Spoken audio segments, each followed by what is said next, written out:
You know, they say a man's legacy is his family, his children, his grandchildren, the love he leaves behind. I believed that. I built my entire life on that idea. My name is Alistair Rosenthal. The world knew me as Rossy, collector, connoisseur, a man of particular tastes. And for 83 years, I thought I was a pretty good judge of character. I'd look a man in the eye and I'd know if he was trying to sell me a fake Vermeer or a genuine promise. But my own blood, my own children, I was blind. Completely, utterly blind. I spent a lifetime and a fortune amassing beautiful things. Not for me, never just for me. It was for them. A testament to our name. A kingdom for them to inherit. A treasure chest I was just keeping warm. But I was wrong.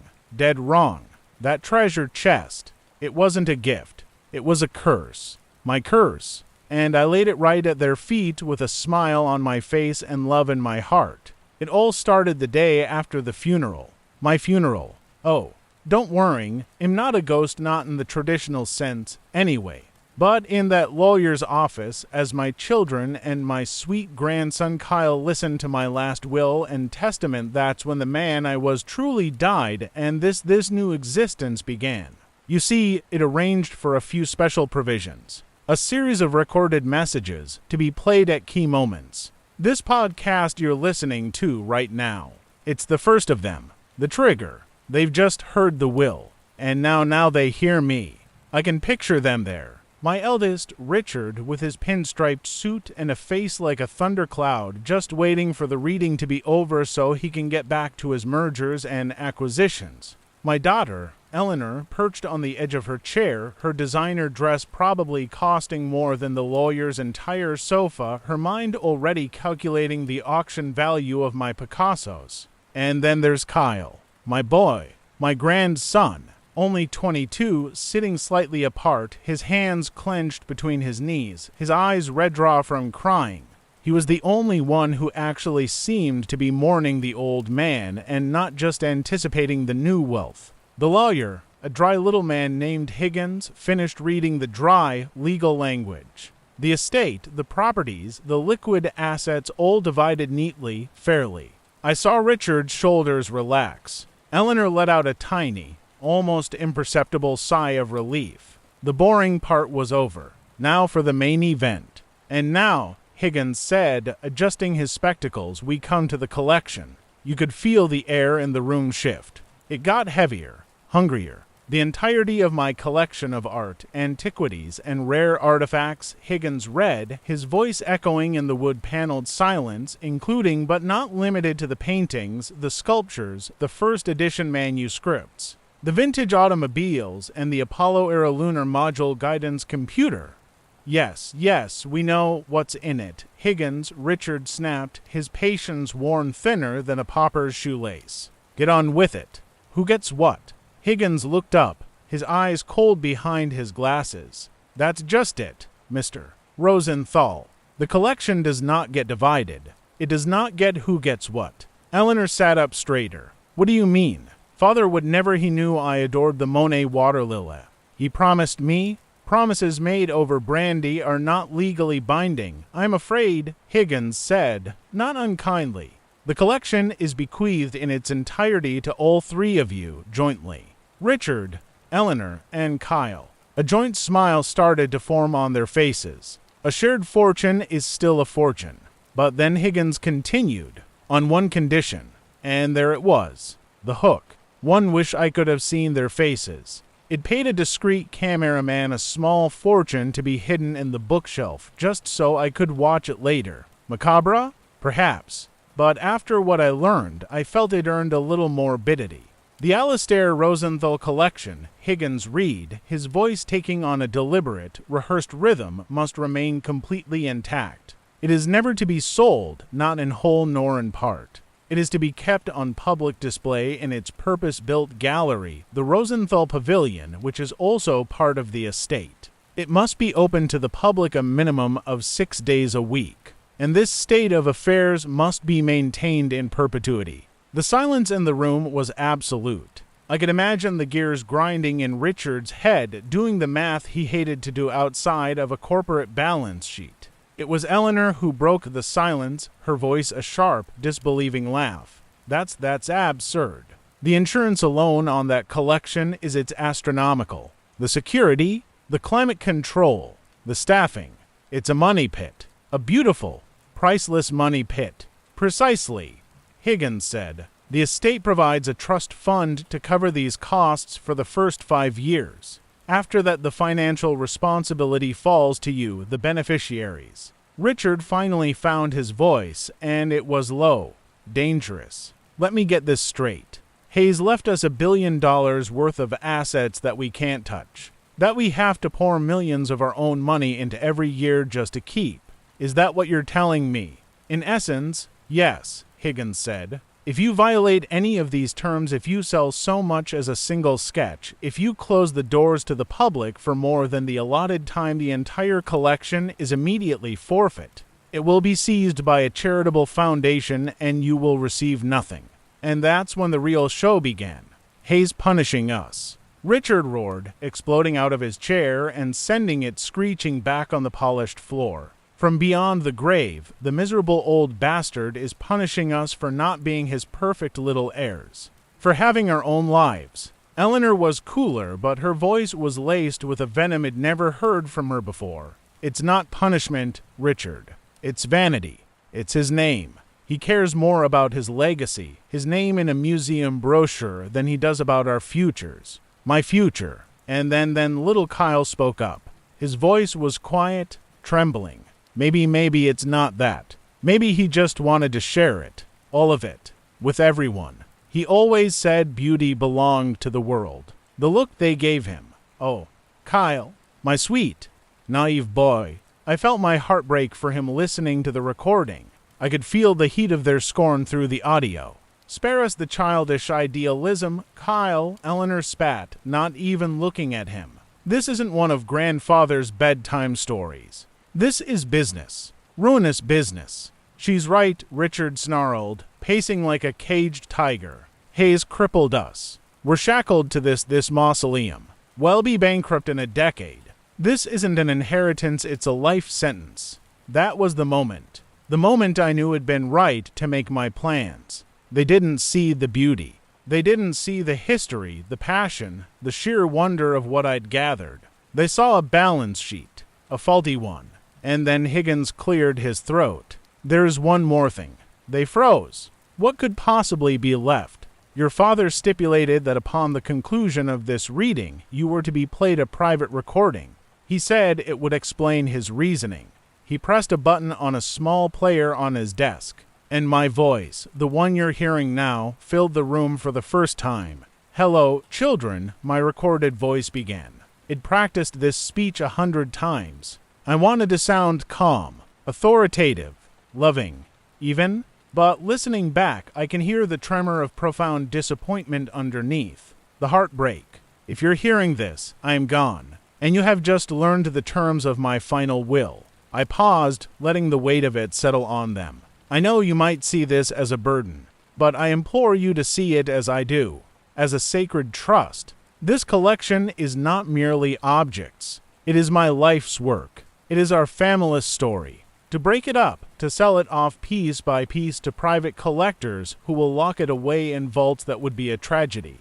It belongs to the world, and it belongs to you, together, to be its guardians. I could almost hear Eleanor's silent scream of frustration. I have given you everything else you need to be comfortable. This is your chance to be more than comfortable. This is your chance to be custodians of history, to be patrons of beauty. To be a family united in a common, glorious purpose. Another pause. This one longer. I hope you choose wisely. I hope you make me proud. The recording ended. The silence that followed was even deeper, more profound than before. It was the silence of 3 people realizing they are well and truly trapped. And then Higgins spoke again. There is a final codicil, a personal bequest. They looked up, a flicker of desperate hope in their eyes. Maybe there was a way out, a secret stash, To my grandson, Kyle Higgins Reed, I leave my personal journals, my collection of vintage podcasting equipment, and the keys to my private study. I hope he finds in them what the others have overlooked. That was it. No money. Just my words. And my old microphones. The disappointment on Richard and Eleanor's faces must have been palpable. They'd gotten nothing from that. But Kyle, I heard his sharp intake of breath on the recording. A gift of sentiment. To them, it was worthless. To him, in that moment, it was everything. Richard was the first to leave, storming out without another word. Eleanor followed, already on her phone, probably calling her lawyer, her voice a furious hiss about contestation and undue influence. But Kyle stayed. I heard him on the recording, his voice small, talking to Higgins. His study? But it's always been locked. The keys are here. Kyle, Higgins said gently, perhaps you should go and see. And that, my listeners, is where our story truly begins. Because what Kyle found in my study, it wasn't just old journals and dusty microphones. It was the truth. The terrible, ugly truth about why I really did what I did. It wasn't about legacy. It wasn't about art. It was about revenge. Kyle's POV begins to weave into the narrative. I need you to understand what this was like for Kyle. In piecing this together from what he later told me he felt, from the journals he kept. He was a good boy, a sensitive soul. He loved his grandfather, but he was terrified of his father, Richard. And he was bewildered by his Aunt Eleanor's coldness. He drove to the mansion alone, that big, empty house that was suddenly his and yet not his. His hands were shaking on the steering wheel. He told me he felt a confusing mix of grief and a strange, thrilling terror. He was the chosen one, but for what?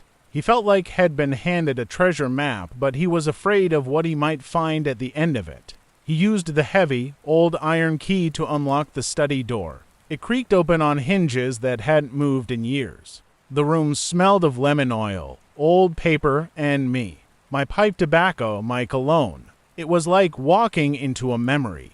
Sunlight streamed through the large windows, illuminating dancing dust motes. My desk was pristine.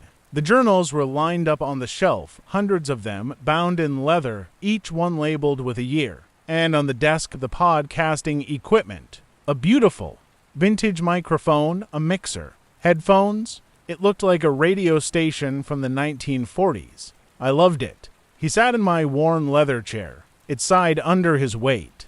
He felt like an imposter, a child playing dress-up. He ran his fingers over the cover of the journal from last year. He took a deep breath and opened it. And the first thing he saw was a name. Not his. Not his father's. A name he didn't recognize. And next to it, a number. A very, very large number. He turned the page. Another name. Another number. Page after page. Names. Numbers. Dates. It was a ledger, a secret ledger, but it wasn't for art acquisitions. The amounts were too large, even for me. These were payments, investments, but in what? His heart started to hammer against his ribs. This wasn't the grandfather he knew, the kindly old man who told him stories about chasing down lost Fabergés. This was a stranger, a calculating, secretive man, and then he found the note. A single sheet of paper tucked into the journal from the month I'd passed away. In my handwriting. Kyle, it began. If you are reading this, it means you were curious. It means you cared enough to look. And it means they have shown their true colors. The numbers you see are not what they seem. They are the roots of a poison tree. Your father and your aunt, they didn't just wait for me to die. They helped the process along. I felt Kyle's blood run cold when he read those words. He told me later it was like the floor had fallen away from under him. He actually had to put the paper down, his vision swimming. He thought he was going to be sick. They helped the process along. He read it again and again. The words didn't change. They just got darker, more menacing. He thought about the last few months of my life. The food poisoning that put me in the hospital for a week. The accidental mix-up with my heart medication. The mysterious fall down the stairs that the doctor said was due to a sudden dizzy spell. It'd shrug it all off. I was old. Things happen. But they weren't accidents. Were they? A cold, hard knot of anger began to form in Kyle's stomach, cutting through the grief, through the confusion. This was why. This was the reason for the insane will. The cruel, brilliant, devastating trap. I hadn't just suspected them. I'd known the will wasn't a lesson. It was a weapon, and I had handed him the trigger. He looked from the journals to the microphone, the podcasting equipment. It wasn't a sentimental gift. It was a tool, a mission. His mission. He had to know more. He had to understand the whole horrible story. He started pulling journals off the shelves, frantically searching for clues, for the beginning of the thread. The dust flew and the pages whispered secrets 50 years old. He found the first big revelation in a journal from 20 years ago. An entry about a business deal had gone on with Richard. A real estate development.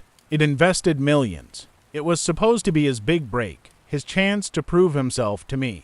The project failed. Spectacularly. Investors lost everything.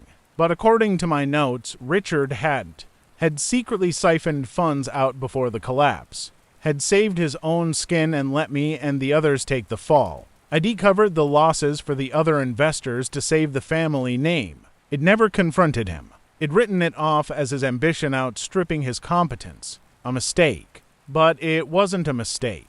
It was theft. It was betrayal. The next journal revealed Eleanor's handiwork. A few years later, she had convinced me to let her manage a portion of the art portfolio. She was so passionate, so knowledgeable. She had sold a few minor pieces to free up capital for more dynamic acquisitions. It trusted her implicitly. She had sold them, all right, to shell companies she herself controlled.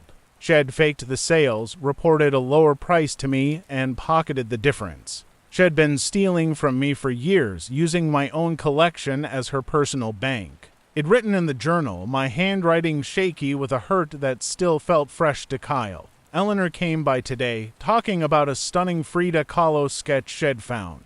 She needed a wire transfer. The enthusiasm in her eyes, it was all for the money. When did I lose my little girl? When did she become this stranger? Kyle told me he cried then. Sitting in my chair, surrounded by the evidence of his familess rot, he put his head in his hands and sobbed. He was mourning me all over again, but he was also mourning the family he thought he had. It was all a lie. A beautiful, gilded lie. The final, most damning entries were from the last 6 months of my life. It hired a private investigator. The food poisoning, traced to a tainted bottle of wine, a gift from Richard. The medication mix-up. The pharmacy's record showed a call from Eleanor, posing as my wife, authorizing a change in the prescription. The fall. A freshly polished patch on the top landing that hadn't been there that morning. They weren't just greedy. They were murderous. The last entry was simple, written the night before I died. It is done. The will is finalized. The trap is set. They will not rest until they break it. They will reveal themselves for the vipers they are. And Kyle, my dear, good Kyle, I have given him the keys. I only hope he has the strength to turn them. He looked up from the journals, his face streaked with tears, his body trembling with a rage so pure and cold it felt like ice. The sun had gone down. The study was dark. He knew what he had to do. He reached for the microphone. He plugged it in. The little green power light glowed in the gloom like a malevolent eye. He put on the headphones. His breath was loud in the silence. He hit record, and he began to speak. His voice was nothing like the trembling boy from the lawyer's office. It was low, steady, filled with a terrible, newfound purpose. "Hello, grandfather," he said to the empty room. "It's Kyle. I'm here. I'm in your study, and I've read your journals." He took a deep, shuddering breath. "I know what they did." He let the silence hang for a moment, the weight of those 4 words immense in the darkness. "And I'm going to help you make them pay." So there you have it. The first move has been made. The pieces are on the board. My grandson knows the truth, and Hayes just picked up the weapon I left for him. But my children, Richard and Eleanor, they have no idea. They're at home right now, probably drinking my very expensive brandy, scheming, plotting, trying to find a way to break my will, to liquidate my life's work. They think the worst has already happened. They have no idea what's coming. None at all. Because the real curse of the collection wasn't the financial ruin it would bring, it was the war it would start. You left me in the dark, grandfather. You left me sitting in your study with your words screaming in my head and a cold, hard microphone in front of me. I sat there for a long time, hours. The room got so dark I couldn't see my own hands. I just listened to the sound of my own heart, pounding out a rhythm of betrayal. They helped the process along.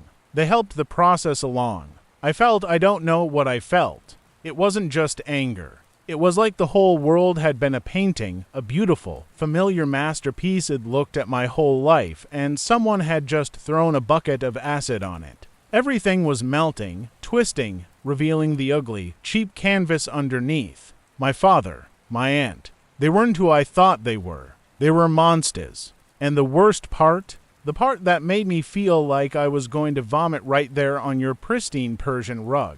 I had lived with them. I had loved them. I had trusted them completely. And they had killed you. I finally moved when my legs started to go numb. I stumbled through the dark mansion, a place that had always felt like home and now felt like a crime scene. Every creak of the floorboard was a footstep. Every shadow was one of them coming back to finish the job. I was paranoid. Terrified. I locked myself in my old childhood bedroom, the one you always kept ready for me, and I sat on the bed with my back against the wall, just staring into the darkness. I didn't sleep. How could I? Every time I closed my eyes, I saw it. My father, Richard, his face usually a mask of impatient arrogance, carefully polishing the top step of the grand staircase. My Aunt Eleanor, with her perfectly manicured hands, calmly calling the pharmacy, her voice sweet and concerned as she impersonated your late wife, my grandmother, to change your medication. I saw them toasting with your brandy after you were gone.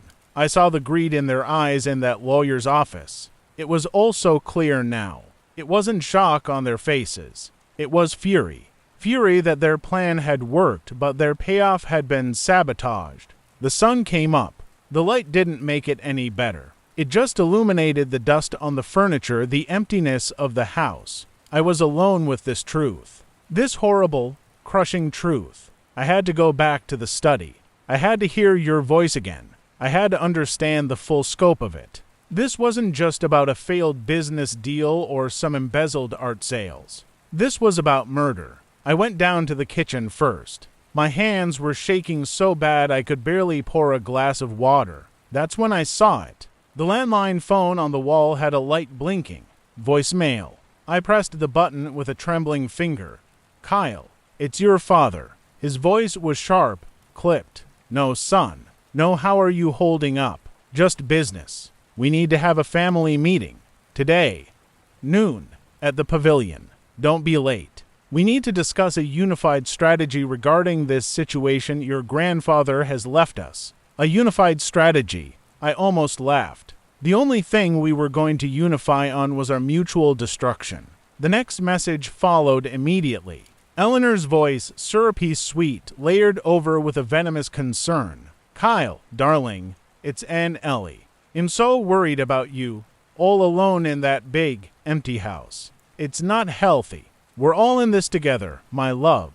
We need to stick together. See you at noon? Well, figure this out as a family. As a family. The words felt like a slap. My stomach churned. I had to physically steady myself against the counter. The hypocrisy was so thick I could taste it, metallic and foul, in the back of my throat. They'd killed their father, and now they were playing happy families to manipulate me.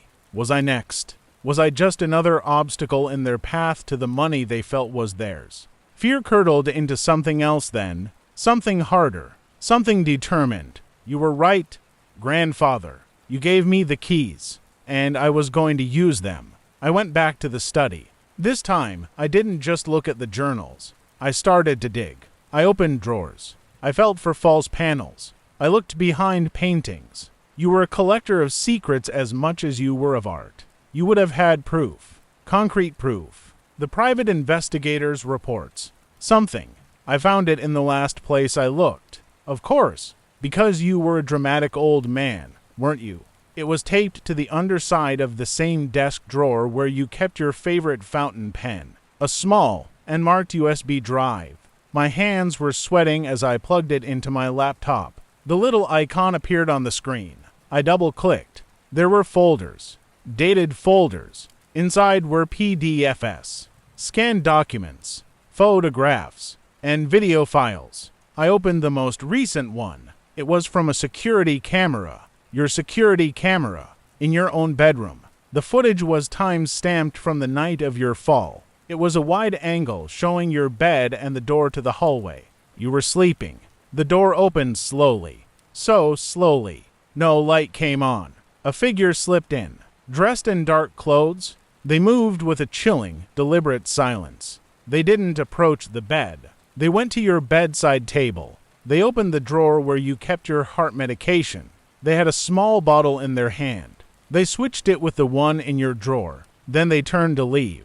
As they passed through a sliver of moonlight coming through the window, the camera caught their face. It was Eleanor. I watched, my heart frozen in my chest, as she paused by your bed. She stood there for a full minute, just watching you sleep. Then she reached out and she adjusted your blanket. She tucked you in. A gesture of grotesque, horrifying tenderness from the woman who had just swapped out your life-saving medication for poison. I scrambled away from the laptop, my chair rolling back and crashing into a bookshelf. I couldn't breathe. I was hyperventilating. Seeing it was 1,000 times worse than reading about it. The cold, calculated evil of it. The sheer audacity. I forced myself to go back. I opened another video file. This one was from a camera in the kitchen, dated a few months earlier, the night of the food poisoning. Richard was there. He was opening a bottle of Stolafite Rothschild, a 59, your favorite. He poured two glasses. Then he looked around, a furtive, nervous glance, and took a small vial from his pocket. He emptied it into one of the glasses. He swirled it. He picked up both glasses and walked out of frame, towards the library where you were waiting for your nightly drink together. I felt a scream building in my throat, a raw, primal thing. I choked it down. The rage was back, a white-hot fire now, burning away the fear, burning away the grief. It was just me and this righteous, cleansing fury. There was more. Bank statements showing wire transfers from Eleanor's shell companies to Richard's offshore accounts. They were in it together. Of course they were. They'd been partners in your murder. The investigator's final report was a clinical, devastating summary. It is my professional opinion that subjects Richard and Eleanor Rosenthal are engaged in a concerted and deliberate campaign to endanger the life of Alistair Rosenthal for the purpose of financial gain. Recommend immediate involvement of law enforcement. You never got to involve them. They moved too fast. But I had it now. I had all of it. I looked at the clock. 11:15 a.m.? 45 minutes until the family meeting. I knew what I had to do. You'd left me the microphone for a reason. You wanted the world to know. You wanted them to know that you knew. That their victory was ashes. I set up the equipment properly. I opened the recording software on the laptop. I put on the headphones. I adjusted the beautiful, vintage microphone you loved so much. I took a deep breath. The same breath I'm taking now, telling you this. And I started to record. Not for you, for me, for us. My name is Kyle Rosenthal. I began, my voice surprisingly steady, echoing in the silent study. And this is the first and only episode of The Collector's Curse. My grandfather, Alistair Rosenthal, is dead. He was murdered. And I have the proof. I talked. I talked for 20 minutes straight. I laid it all out. I didn't shout. I didn't cry.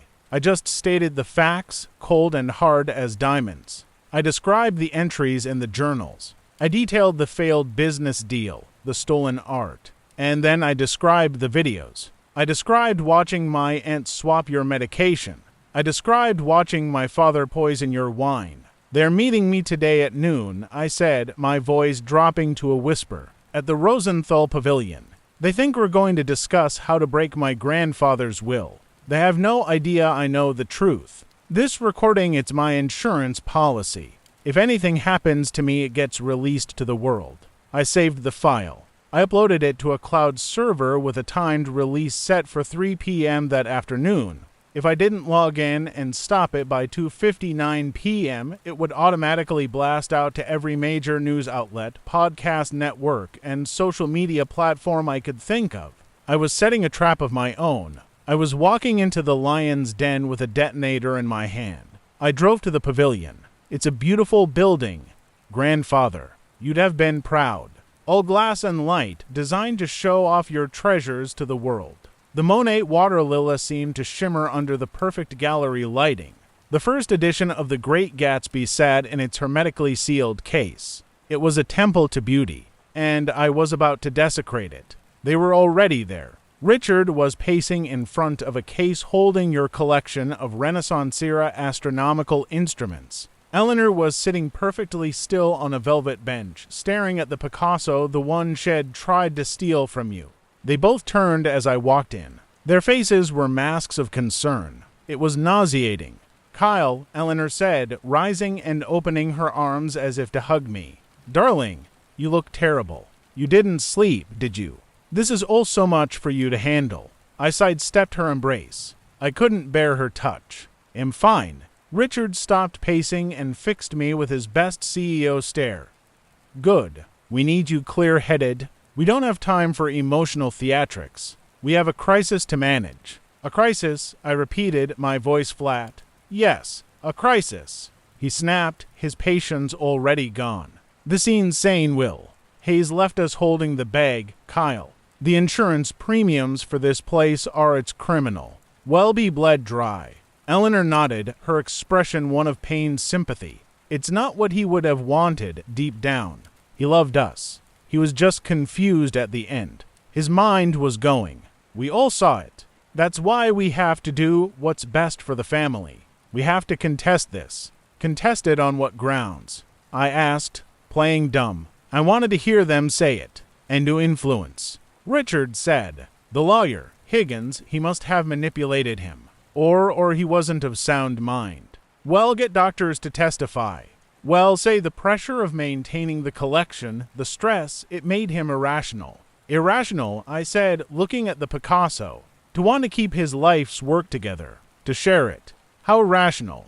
Eleanor's eyes narrowed slightly. She was sharper than Richard. She heard the edge in my voice. Kyle, sweetheart, we all loved his things. But they're just things. Paintings. Statues. Dusty old books. Our lives, our futures, are more important. Surely you see that? Just things, I whispered, turning to look at her. I held her gaze. Is that why you sold the Degas pastels? And the Turner watercolors? Because they were just things. The color drained from her face. It was beautiful to watch. I don't know what your Richard stepped forward, his face darkening. What are you talking about, Kyle? The sales she reported to you. Grandfather, I said, my voice getting louder, echoing in the vast gallery. The ones where she freed up capital. She sold them to herself, Dad. She stole from him. For years? That's a lie. Eleanor shrieked, her composure shattering. Hayes confused. Hayes grieving. And what about you? I turned on Richard, the white-hot fury finally breaking through. The Harbor View development. The one that went bankrupt. You didn't. You pulled your money out first and let Grandfather cover the losses. You stole from him, too. Richard's mouth opened and closed. He looked from me to Eleanor, a dawning horror in his eyes, not horror at what had done, but horror that I knew.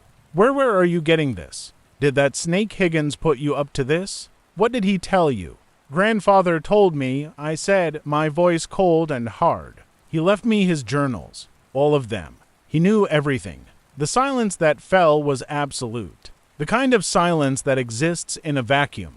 They just stared at me, their masks completely gone, replaced by pure, unadulterated panic. I could see the calculations going on behind their eyes. The lies, the excuses, the threats, all forming and dissolving as they realized there was no way out of this one. And then Eleanor's face changed. The panic melted away, replaced by something much, much worse. A cold, smug, knowing smile. She actually smiled. Oh, Kyle, she said, her voice dripping with condescending pity. You poor, naive boy. You found his journals. The ramblings of a paranoid old man.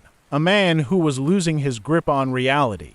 Do you really think anyone will believe that? It's his word against ours. And Hay's not here to defend his fantasies, is he? She took a step towards me. We are your family. We are all you have left. This collection is a millstone. Let us handle this. Let us make it go away. We'll take care of you. We'll set you up with a nice trust fund. You can go travel the world. Forget all about this unpleasantness. It was the final offer. The bribe. The invitation to join them in their corruption. I looked at my father. His panic had subsided too, replaced by a grim resolve. He nodded slowly. Your aunt is right, son. This is family business. It stays in the family. We stick together. We protect each other. He emphasized the word protect. It sounded like a threat. They were standing together now. A united front. Against me? They thought they had me cornered. They thought I was still a scared little boy who could be bullied or bought. They were wrong. I reached into my pocket and pulled out my phone. I opened the cloud app. I showed them the screen, the recording file, the list of email addresses and news outlets it was set to go to. The countdown timer won our 17 minutes and 30 seconds 31:30. What is that? Richard asked, his voice low and dangerous. It's my insurance policy, I said, my voice perfectly calm. It's a recording of me telling the whole story. The journals, the embezzlement, the fraud. I paused, looking each of them dead in the eye. The murder. Eleanor's smug smile vanished. Richard's face went pale. It's set to release automatically at 3 p.m., I continued, unless I log in and stop it. And it'll only stop it under one condition. You little bastard, Richard breathed, taking a menacing step toward me. You think you can blackmail us? I'm not blackmailing you, I said, not moving an inch. I'm giving you a choice. You can walk out of here right now, get in your cars, and drive directly to the police station. You can turn yourselves in. You can confess to everything. Or I held up the phone so the timer was right in their faces. At 3:01 p.m., the whole world will know you for what you are. Not just greedy. Murderers. The stillness in the gallery was shattered by the sound of Eleanor's scream. It wasn't a scream of fear, but of pure, incandescent rage. You wouldn't dare. You would destroy this family. You would destroy your own father. You already did that? I shouted back, my own control finally snapping. You destroyed this family when you decided his money was worth more than his life. You're not my family. You're just the people who killed my grandfather. Richard lunged for me then. He was always a man of action, not words. He was going to take the phone. He was going to smash it. He was going to shut me up for good. But I was younger, faster, and I was ready for him. I sidestepped, and he stumbled past me, crashing into the velvet rope in front of the Picasso. He scrambled to his feet, his eyes wild with fury. Give me the phone, Kyle, he snarled, advancing on me again. Give it to me now, and we can forget this ever happened. This is your last warning. I stood my ground. My heart was hammering, but my hand was steady. No. He came at me again. This time, I didn't move. I just held up the phone, my thumb hovering over the screen. Take one more step, I said, my voice barely a whisper, but it stopped him cold. Take one more step, and it'll trigger the release right now. It'll send it early. It'll burn it all down. Try me. He froze. He looked into my eyes, and for the first time in my life, I saw something new in his expression, fear. Not of getting caught, but of me. He saw that I wasn't bluffing. He saw the grandson of Alistair Rosenthal. He saw your will, your steel, your capacity for absolute, devastating revenge living inside me. He took a step back. His shoulders slumped. The fight went out of him. He was beaten. Eleanor was crying now. Ugly, angry tears that made tracks through her perfect makeup. You've ruined everything, she spat at me. Everything. The timer on my phone continued its relentless countdown. 0 hours for minutes and 59 seconds, 58:57. We stood there, the three of us, surrounded by $1 billion of beautiful, cursed objects. A family shattered beyond repair. The only sound was the hum of the climate control system and the soft, ticking clock of their impending doom. I looked at them, my father, my aunt, the murderers, and I felt nothing. Nothing but a cold, hollow victory. Well, I said, what's it going to be? They have 3 minutes to decide their fate. And I have 3 minutes to decide if I can really pull the trigger and become the thing I hate most. They stood there in my temple of beauty, my life's work surrounding them, and they chose. Of course they chose. The timer on Kyle's phone was down to its last 2 minutes. 120 seconds that felt like a lifetime. I was watching it all, through the security feeds it had installed in the pavilion, the ones only I and my most trusted security chief knew about. I was watching my legacy play out in real time on a bank of monitors in my we'll get to that. Richard, my son, the great titan of industry, was broken. He wasn't looking at Kyle anymore. He was staring at his own reflection in the polished glass of a display case holding a Ming Dynasty vase. I wonder what he saw. The powerful man who commanded boardrooms, or the pathetic, greedy boy who'd poisoned his own father for a bigger slice of the pie. His shoulders were slumped, his hands hanging limp at his sides. Defeat. Total, utter defeat. But Eleanor, my daughter, she was always the more dangerous of the two. Richard was a blunt instrument, a hammer. Eleanor was a scalpel, precise, deadly. The tears were gone, wiped away with a furious, jerky motion of her hand.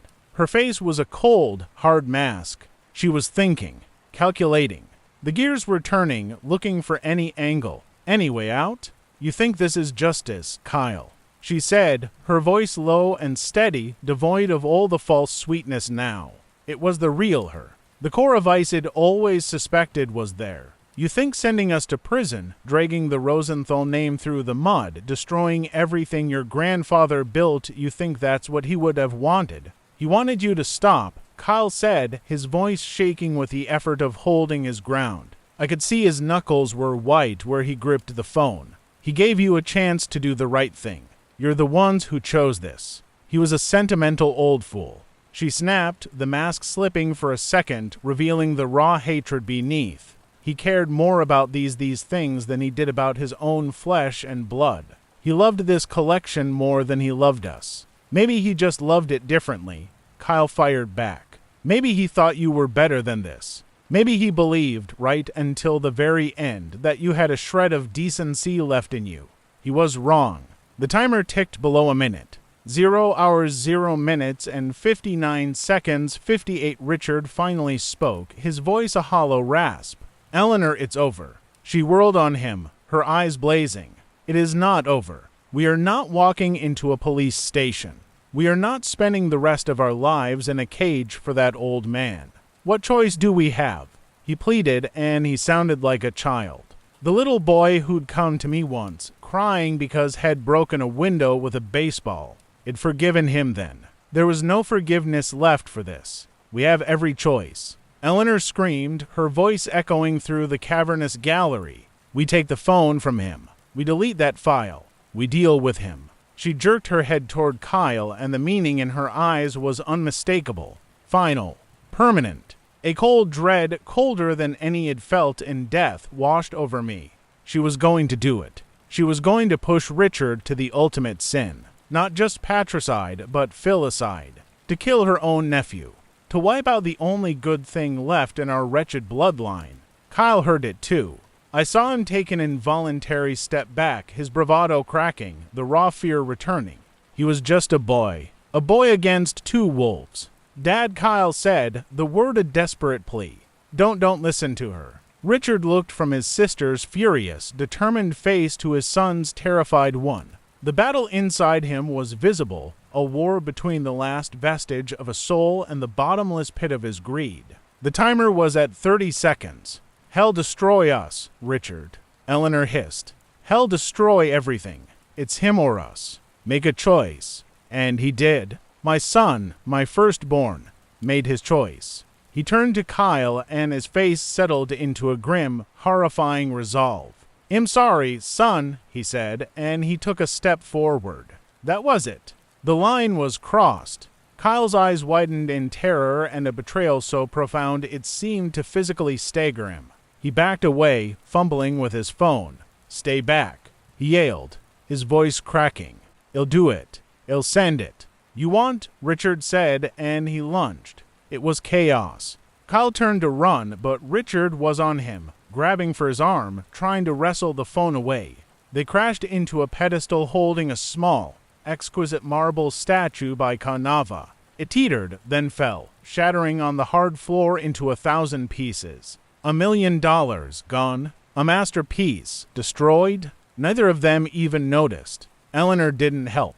She just stood there, watching, a strange, cold smile on her face. She was enjoying it. The violence. The chaos. The proof that everyone could be reduced to an animal just like her. Kyle was stronger than he looked, fueled by adrenaline and a righteous fury. He twisted, elbowing his father in the gut. Richard grunted, his grip loosening for a split second. It was all Kyle needed.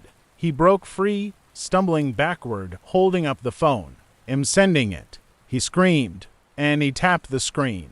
The timer on the phone vanished. A single word appeared in its place, sending Richard froze, his face a mask of utter horror. Eleanor's smile vanished. The sound of the struggle was replaced by a dead, silent void. The only thing that existed was that word on the phone screen. "Sending no," Richard whispered. "No. No. No sent." A confirmation message popped up. Distribution to all recipients initiated. It was done. The truth was out. There was no taking it back. The silence that followed was more profound than any that had come before. It was the silence of the end of the world. Their world. And then a sound. A faint, buzzing sound. Then another. And another. Eleanor's purse, sitting on the velvet bench, began to vibrate. A moment later, Richard's jacket pocket did the same. Phones were ringing. Dozens of them, all at once. The news desks. The reporters. The world.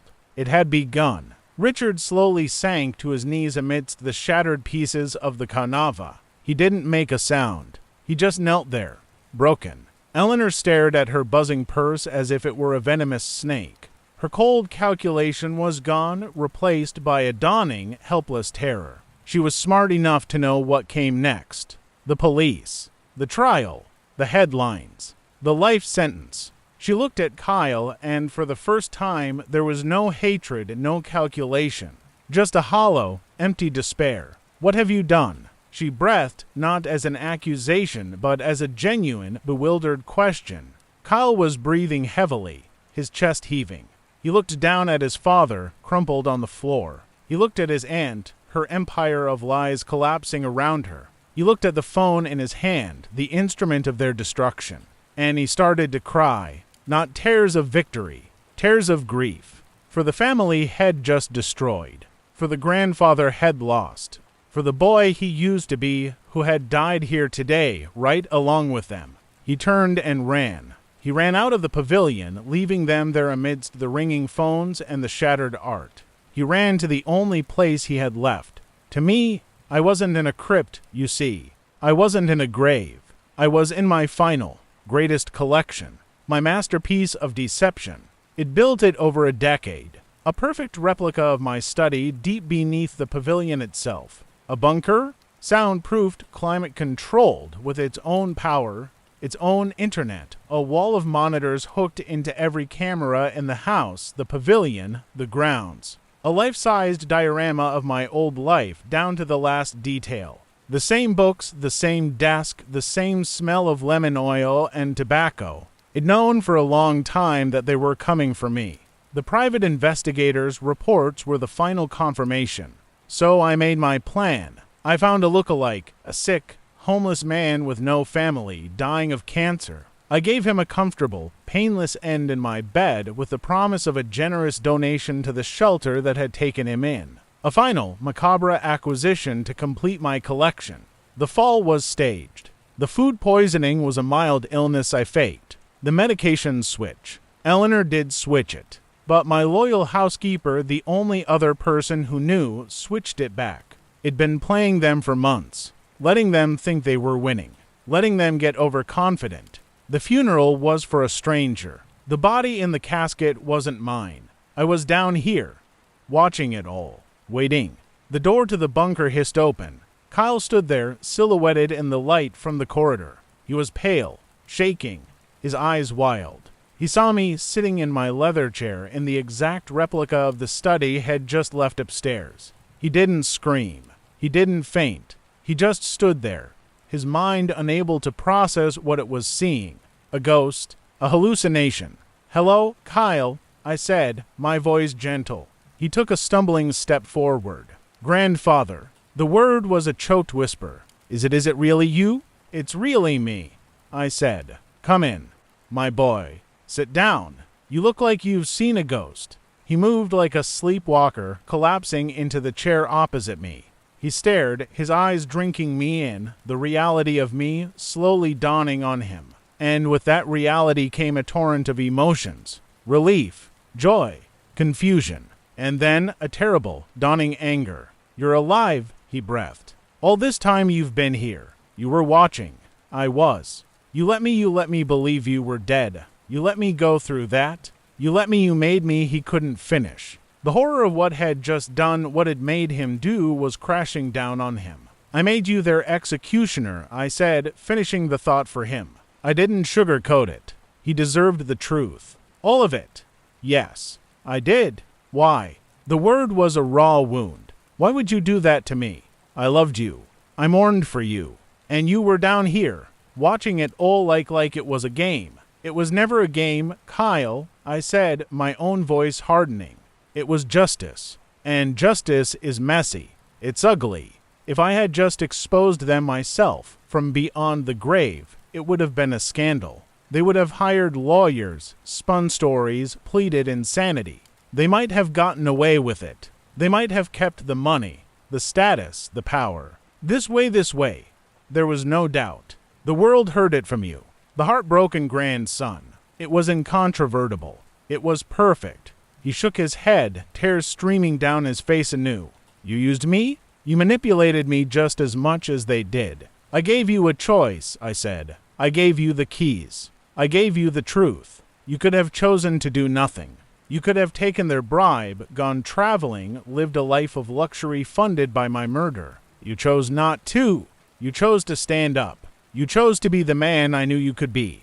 He was silent for a long time, grappling with the monstrous elegance of it all. I had weaponized his goodness. I had taken his love for me and turned it into a sword to destroy my enemies. His own family. "They're my family," he whispered, echoing my thoughts. "They were vipers," I corrected him, my voice cold. "And I cut off their heads before they could poison you, too. You are the last Rosenthal, the only one worthy of the name." And all of this I gestured around the bunker and, by extension, to the entire collection above us. "Is yours? Truly yours. No strings. No curses. You can sell it, burn it, or keep it open. The choice is yours." On the bank of monitors, we watched the drama unfold. Police cars, their lights flashing silently, pulling up to the pavilion. Officers going inside. We saw Richard, still on his knees, being read his rights, handcuffed. We saw Eleanor, her head held high in a final act of defiance, being led away. The fall of the House of Rosenthal, live on camera. Kyle watched, and I watched him. I saw the anger slowly fade, replaced by a deep, weary sadness. Acceptance. He understood, finally, that there had been no other way. That some poisons are so deep, the only cure is to cut them out. "What happens now?" he asked, his voice empty. "Now," I said, "the world thinks I'm dead, and for all intents and purposes, I am. Alistair Rosenthal is gone. His story is over. The man who was left Hayes just an old man in a basement. You can't stay down here forever," Kyle said. "No," I agreed. "I can't. I have one last journey to make. I had planned for this, too. New identity. Papers. A small, secluded villa on a remote island in the Aegean Sea. A place with no extradition treaty. A place to watch the sun set on a life well lived and a revenge perfectly executed." Kyle looked at me, and for the first time I saw not a boy, but a man. A man who had stared into the abyss of his own family and had not flinched. "I won't see you again, will I?" he said. It wasn't a question. "No," I said softly. "I don't suppose you will." He nodded slowly. He stood up. He walked over to me, and he put his hand on my shoulder. A simple, human touch, a goodbye. I miss you, grandfather, he said, even though you're right here. And then he turned and walked out of the bunker. He didn't look back. He ascended the stairs to a world that had been shattered and remade, to a legacy that was now his alone to define. I sat in the silence for a long time after he left. I watched the news reports on the monitors. The story was everywhere. The fall of the Rosenthal heirs. The tragic, heroic role of the grandson. The mysterious, vindictive will of the old collector. They'd never find me. The man in the bunker would simply disappear. Another mystery. I had won. I had avenged myself. I had protected my legacy. I had saved Kyle. So, why did I feel so hollow? Why did this victory taste like ash? Because Kyle was right. I had become a collector of souls. I had collected my children's futures and locked them away in a prison of my own design. I had curated their ruin with the same meticulous passion I'd once reserved for rare art. In my quest for justice, I had manipulated the one pure thing left in my life. I had forced my grandson to bear a burden no young man should ever have to carry. I was no better than them. I was just more clever. That was a year ago. Kyle, my beautiful, brave Kyle, he didn't sell the collection. He didn't close the pavilion. He became its keeper, its guardian. He opened it up even more, made admission free to the public, funded by a new foundation he set up in my name. He uses it to teach art history, to promote young, struggling artists. He turned my monument to vanity into a gift to the world. He found the goodness in the curse. He is a better man than I ever was. As for me, I'm in my villa. The sun is warm. The sea is blue.